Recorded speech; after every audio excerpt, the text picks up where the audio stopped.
Good morning class. आज का आपके नए सेशन में स्वागत है। मैं भारतीय राज्य व्यवस्था यानी कि इंडियन पॉलिटी शुरू करने जा रहा हूँ। आइए देखते हैं इंडियन पॉलिटी होता क्या है।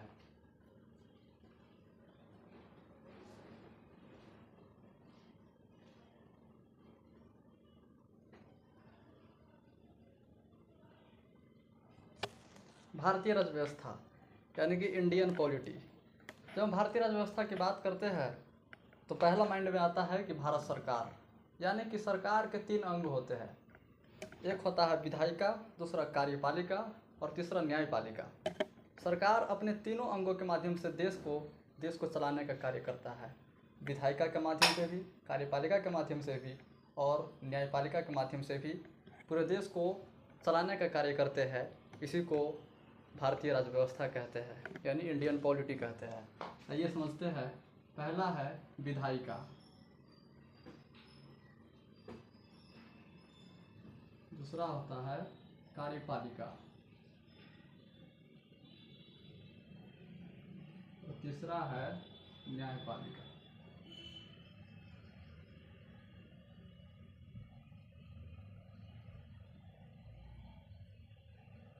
यानी कि भारत में सरकार के 3 अंग होते हैं, एक विधायिका, कार्यपालिका और न्यायपालिका। भारत सरकार अपने इन तीनों अंगों के माध्यम से देश के शासन को चलाने का कार्य करते हैं। इसे ही भारतीय राज्य व्यवस्था कहते हैं। अब जानते हैं कि विधायिका क्या होता है, कार्यपालिका क्या होता है, न्यायपालिका क्या होता है। विधायिका के कौन से कार्य होते हैं, कार्यपालिका के कौन से कार्य होते हैं और न्यायपालिका के कौन से कार्य होते हैं। तो आइए समझते हैं विधायिका के बारे में।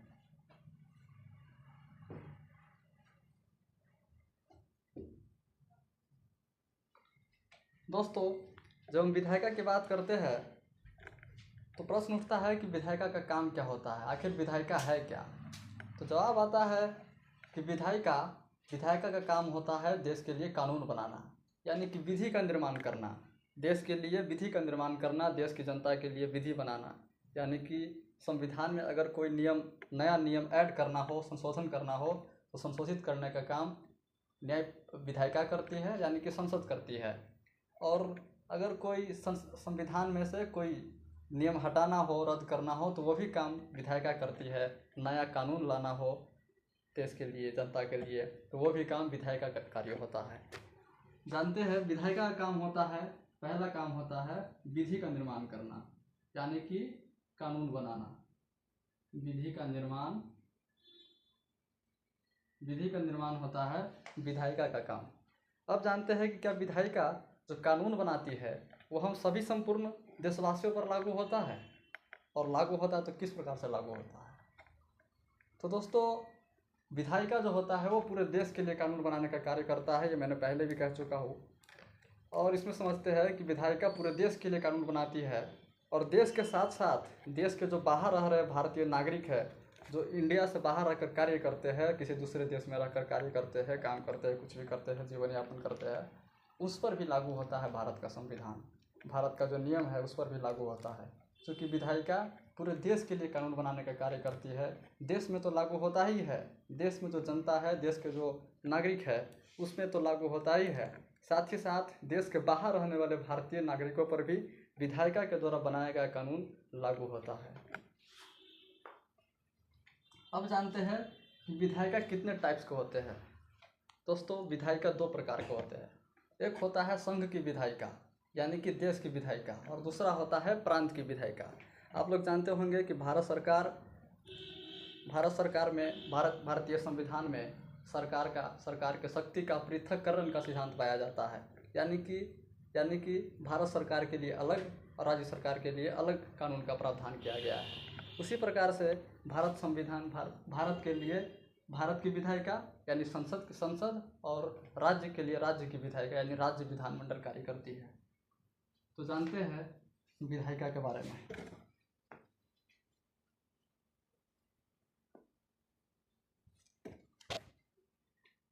पहला आता है विधायिका, जो सरकार का अंग है। विधायिका पहला है विधायिका। विधायिका 2 प्रकार के होते हैं, संघ की विधायिका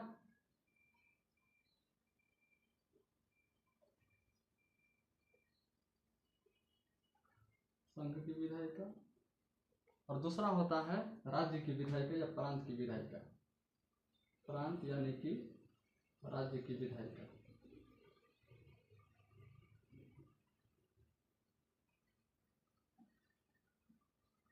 संघ की विधायिका का अर्थ होता है देश के लिए कानून बनाता है। ये संघ की विधायिका पूरे देश के लिए कानून बनाता है, यानी कि पूरे भारत के लिए कानून बनाता है।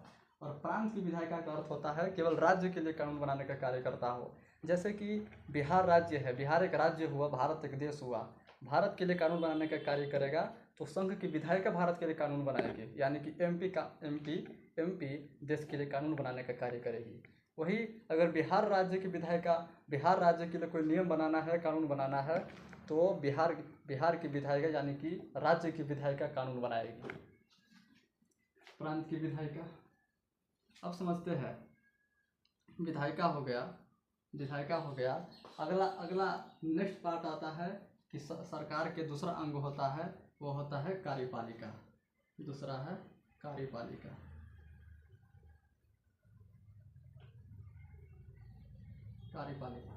नाम से यह स्पष्ट होता है दोस्तों कि कार्यपालिका का काम होता है कानून को लागू करना, यानी कि विधायिका द्वारा बनाए गए कानून को लागू करने का काम करता है कार्यपालिका।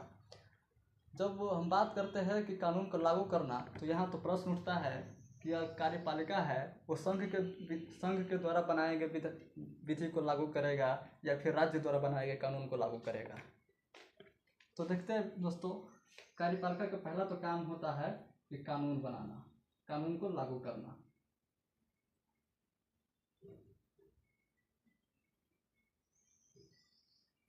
कानून को लागू करना। अब जानते हैं कार्यपालिका भी दो प्रकार के होते हैं। भारत में कार्यपालिका भी दो प्रकार है। पहला है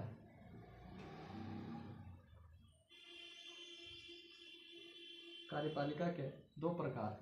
पहला प्रकार है संघ की कार्यपालिका, यानी कि देश की कार्यपालिका, संघ की कार्यपालिका। और दूसरा आता है राज्य की कार्यपालिका, यानी कि प्रांत की कार्यपालिका।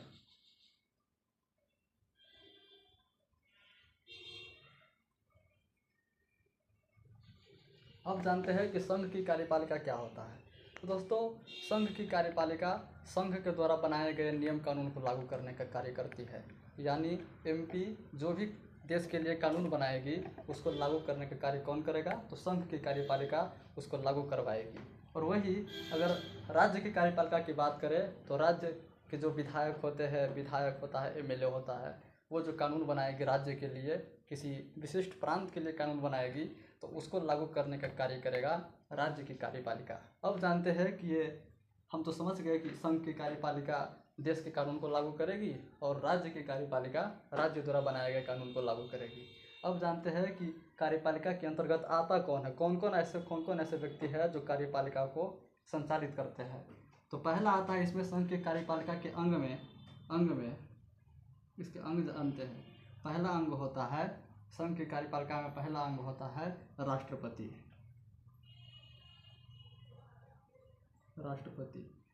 दूसरा अंग होता है प्रधानमंत्री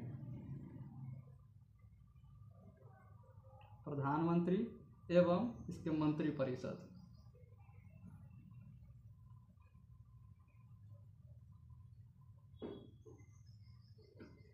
प्रधानमंत्री एवं इसके मंत्रिपरिषद। और तीसरा आता है महान्यायवादी,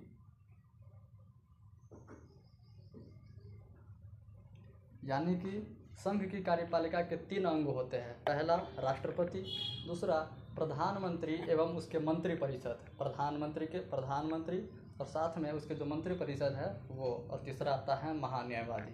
अब हम एक एक करके जानते हैं कि राष्ट्रपति क्या है, प्रधानमंत्री, महान्यायवादी, इस कार्यपालिका के जो अंग है ये किस प्रकार से अपने कार्यों को संचालित करते हैं, ये जानते हैं।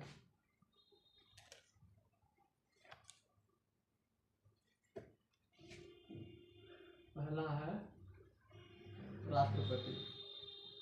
देखिए दोस्तों, संघ की कार्यपालिका के अंग में पहला हम जानते हैं कि राष्ट्रपति संघ की कार्यपालिका का नाम मात्र का प्रमुख होता है, केवल नाम मात्र का प्रमुख होता है। यानी कि इसका मतलब ये हुआ कि संघ के जो कार्यपालिका है राष्ट्रपति राष्ट्रपति के नाम पर विधायक संघ के सभी कार्य होते हैं, मात्र उनके नाम पर सभी कार्य होते हैं, जबकि वास्तविक प्रमुख संघ की कार्यपालिका के वास्तविक प्रमुख प्रधानमंत्री होता है। इस प्रकार से तय होता है कि राष्ट्रपति केवल नाम मात्र का प्रमुख होता है, यानी कि संघ के सभी कार्य राष्ट्रपति के नाम से होते हैं। कोई भी काम होता है तो केवल राष्ट्रपति के हस्ताक्षर की आवश्यकता होती है। यह हुआ नाम मात्र का प्रमुख। और दूसरा होता है प्रधानमंत्री, जो कि वास्तविक प्रमुख होता है प्रधानमंत्री। प्रधानमंत्री वास्तविक प्रमुख होता है।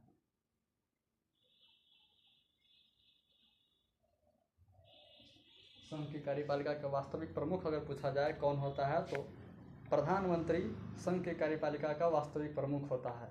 और राष्ट्रपति नाम मात्र का प्रमुख होता है, लेकिन सर्वोच्च वही होता है राष्ट्रपति, बल्कि नाम मात्र का हो। तीसरा आता है महान्यायवादी।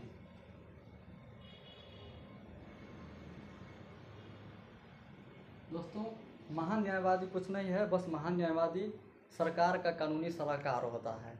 यानी कि कानूनी सलाहकार के कहने का अर्थ हुआ कि अगर आप सरकार पे कोई केस कर देते हो, मान लीजिए सरकार विधायिका आपके लिए नियम बनाया, कोई नियम बनाया, और नियम वो सही भी हो सकता है, जनता के लिए गलत भी हो सकता है। ऐसा नहीं है कि विधायिका जो नियम बना रही है वो सब सही ही हो।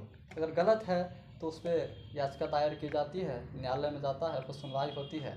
तो सुनवाई होती है तो जो केस दर्ज करवाता है वो अपने तरफ से एक वकील रखता है। दोस्तों, इस प्रकार से आप अगर केस करोगे सरकार पे तो आपको अपना वकील रखना पड़ेगा।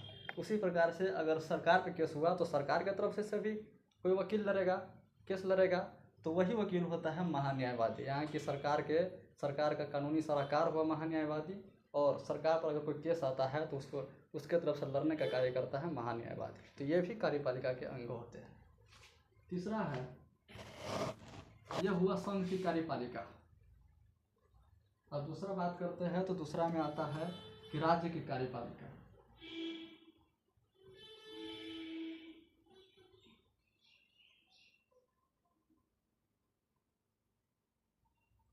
राज्य की कार्यपालिका की जब बात करते हैं तो राज्य की कार्यपालिका के भी 3 अंग होते हैं। पहला होता है राज्यपाल। राज्य की कार्यपालिका में पहला होता है राज्यपाल, दूसरा होता है मुख्यमंत्री एवं इसके मंत्री परिषद,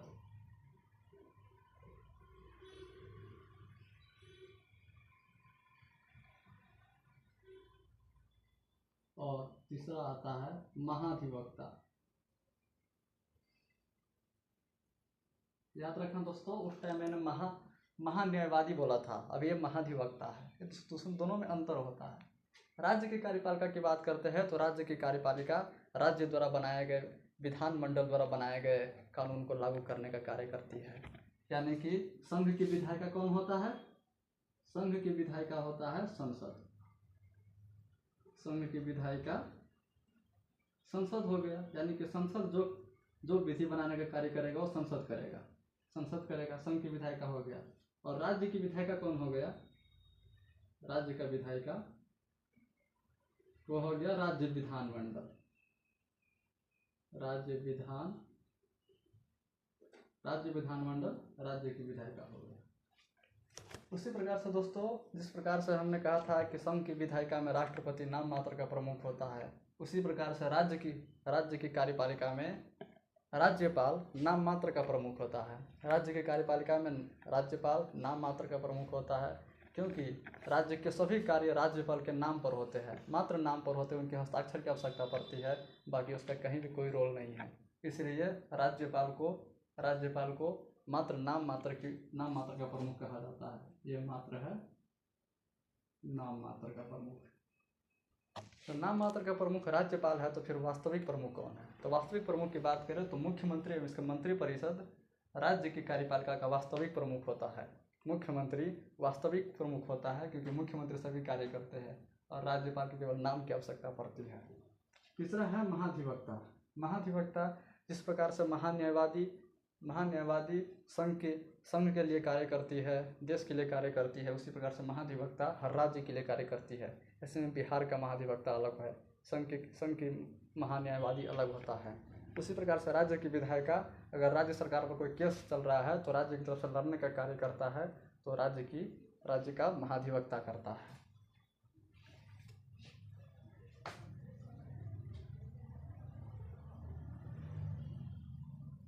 अब हम बात करते हैं दोस्तों, ये विधायिका हो गया, कार्यपालिका हो गया। अब हम बात करते हैं कि विधायिका और ये जो संघ की विधायिका है, संघ की विधायिका संसद और राज्य की विधायिका राज्य विधानमंडल, ये कौन सा कानून बनाएंगे, इसका विवरण भारतीय संविधान की 7वीं अनुसूची में दिया गया है। 7वीं अनुसूची, इसका विवरण दिया गया है कि संसद यानी कि संघ की विधायिका और राज्य विधानमंडल यानी कि राज्य की विधायिका ये कौन से कानून बनाएगी, ये कौन सा कानून बनाएगी देश के लिए, जनता के लिए। इसका विवरण 7वीं अनुसूची में दिया गया है। 7वीं अनुसूची में कहा गया है कि तुम कौन सा कानून बनाओगे और तुम कौन सा कानून बनाओगे। ठीक है, आगे हम देखते हैं। विधायिका हो गया, कार्यपालिका हो गया, अब है न्यायपालिका।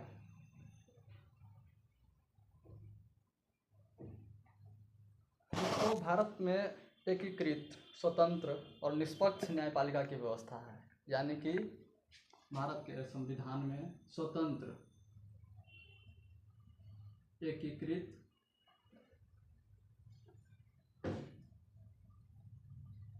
स्वतंत्र और निष्पक्ष,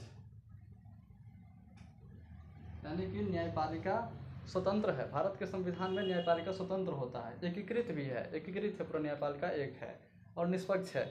ये इसमें मतलब कि पक्षता कहीं भी नहीं दिखता है। ये निष्पक्ष होकर कार्य करते हैं, अपने दायित्व का निर्वहन करते हैं न्यायपालिका की जब बात करें तो न्यायपालिका के बहुत सारे काम होते हैं, जिनमें कहा जाता है कि न्यायपालिका का मुख्य रूप से काम होता